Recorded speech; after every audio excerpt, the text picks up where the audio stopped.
किसी और का इंतजार कर रहे थे क्या?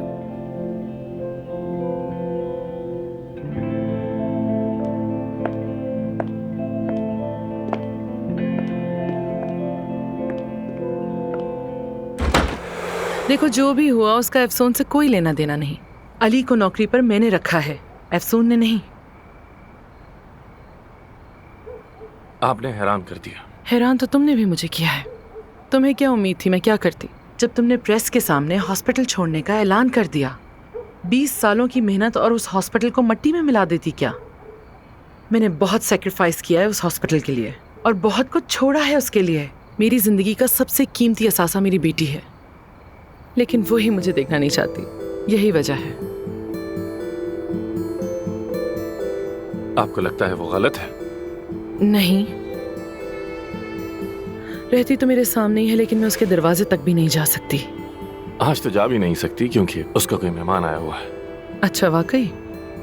खैर, मेरे लिए तो ये भी बहुत बड़ी बात है, वरना ये तो मेरे लिए ख्वाब ही था कि अपनी बेटी को देख सकूं, चाहे दूर से ही सही, उसकी आवाज़ सुन सकूं, चाहे वो बहस ही क्यों ना करे हो, और उसकी आंखों में हमेशा खुशियां देख सकूं और उसको एक कामयाब इंसान बनते हुए देखूं। आपको मालूम है कि अफसून बिल्कुल आप जैसी है। वाकई? बिल्कुल आप जैसी है, बिल्कुल आप जैसी। मिसाल के तौर पर उसकी जिद जब किसी चीज की ठान लेती है, उसकी साबित कदमी, अपनी बात मनवा के ही दम लेती है, जिंदगी को देखने का उसका नजरिया, दूसरों की मदद करना, उसकी जहानत, कभी कभी तो अपनी अकल से लोगों को हैरान कर देती है। वो सबको हंसाना, इतनी मज़ाहिया है कि अगर आप उससे नाराज भी हों तो भूल जाएं, उससे नाराज कोई रह ही नहीं सकता, मुमकिन ही नहीं है। बिल्कुल आप जैसी है वो। थैंक यू आमिर, तुम्हें अंदाजा नहीं है ये सब सुन के मुझे कितना अच्छा लगा है, कसम से। तुम जानते हो ना, तुम सिर्फ मेरे कलीग नहीं हो, पूरी दुनिया में सिर्फ तुम हो जो मुझे सुनते हो, समझते हो, मतलब बहुत अहम हो मेरे लिए, बहुत ज्यादा। सच कह रही हूं मैं, यकीन करो।